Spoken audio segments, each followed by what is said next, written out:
Well, let's bring in H.A. Hellyer, who joins us from Cairo, and he's a Senior Associate Fellow at the Royal United Services Institute and a Senior Fellow at the Center for American Progress. Welcome to the News Hour. So much to discuss with you right now. How can we make sense of the fact that Donald Trump, in the last hour, has said that the U.S. is in negotiations right now with Iran, and yet in the previous hour, we heard that the Pentagon, these are reports, that they're sending additional airborne troops to the Gulf on top of Marine troops.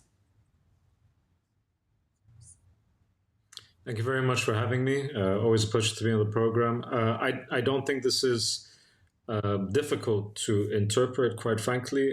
First of all, the negotiations that are currently underway, I'm not sure if we can really put them on the level of negotiations. The United States has sent some sort of a delegation, but as far as we can tell thus far, there's no real Iranian participation in the part, and the Iranians are frankly, very cagey about getting into another round of negotiations, particularly with Witkoff and Kushner, with whom they had been negotiating before, and in the midst of negotiations, war broke out twice, right?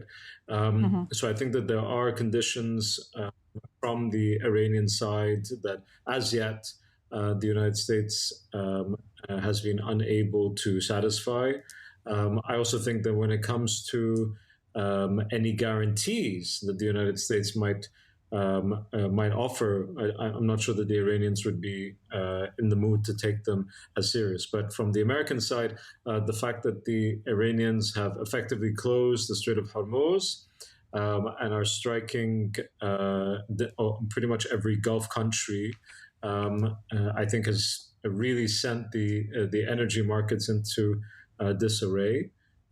So there is also going to be that additional element of moving forward with certain types of strikes.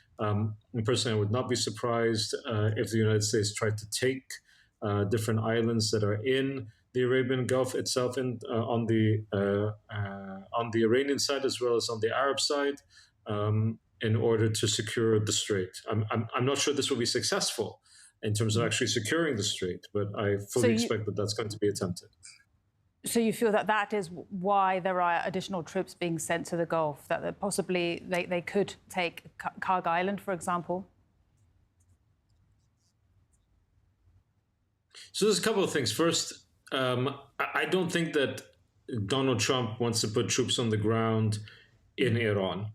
I think that that would be a highly risky endeavor. So at the moment, I don't think that that's really on the cards. However, it's not just Karg Island. There's also Abu Musa and the Greater and Lesser Toms.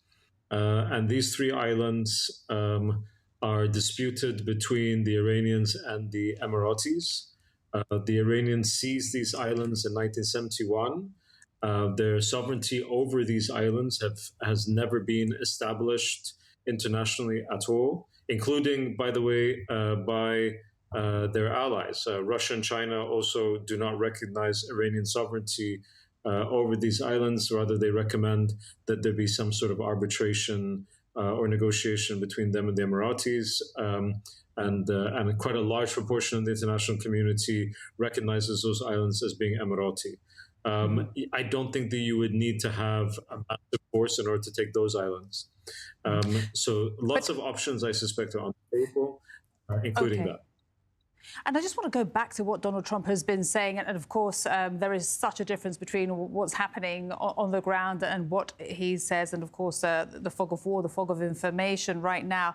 But we did hear him say, we can say that this is regime change. Iran has agreed that they will never have a nuclear weapon. What do you read from this framing? Is this possibly him setting this up as a victory speech for possibly the end of hostilities? So there are a few things here. First of all, there's the fog of war. Okay, there's also, frankly, very changing terms of reference and criteria for victory that have been put out multiple times over the past few weeks by different members of the Trump administration. frankly, enough has happened so far that if the United States wanted to frame their withdrawal from this war as a victory, they could. They can frame it. They can frame that narrative pretty well. They can easily say we've struck enough, we've done enough, etc. They can force the Israelis to stand down. They can do that. There's no doubt in my mind that if the United States wished to use even a tiny portion of the leverage that it has over the Israelis, then they would be successful in doing that. The biggest problem would be getting Tehran and the Iranian regime to play ball. And I don't see that the Iranian regime has the incentive right now to play ball. Why? As it stands right now, why would they not play ball right now? This year. Why would they not play ball right now? Why would they not stop? Sorry, I think there's a bit of a delay. They've been struck twice. They've been struck last year in the midst of negotiations, and they've been struck this year in the midst of negotiations. Their supreme leader has been assassinated. A number of their senior officials have been assassinated. And there would be no guarantees that this would not happen again and again and again. They're not interested in becoming a whole country that is subject to, a new version of quote unquote mowing the lawn. So they want to exact as much of a price as they can to ensure that this does not happen again. I confess, I'm not convinced that there's any way for them to guarantee that. I don't think that they can rely on any guarantee in that regard.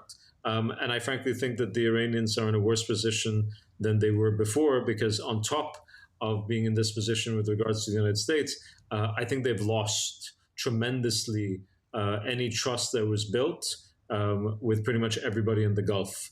And I think that will come back to bite them pretty hard.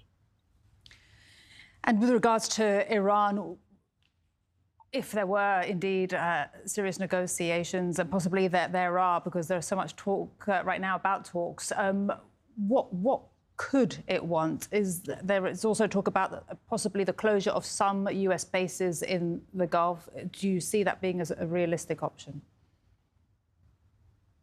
I do not. I do not think that there's any Gulf country that is going to change the basing rights of the United States as a response to Iranian threats. Even if, by the way, there will be people within the Gulf, in the Arab Gulf states, that might think that it's time to reconsider how their defense how their security architecture is actually structured. But nobody's going to turn around and basically succumb to blackmail, where the Iranians will tell them, you must do this, you must do this. Like, yeah, sure, we'll do that. That's not how it works. And I don't expect any Gulf country to do that. On the contrary, I think that they're going to be very, very careful about changing their posture vis-a-vis the United States, precisely because they will be concerned that if they do, they'll be inviting the Iranians to be even more belligerent next time. So I don't think it's a great play. I do think that within the Gulf, there's already a recognition that the coordination, the inclusion of the Gulf in an American-led security architecture has not given them the guarantees that they wanted. I think they're also concerned about how it centers Israeli paramountcy within the wider security architecture. But they're not going to change it because the Iranians said, you must. Mm-hmm.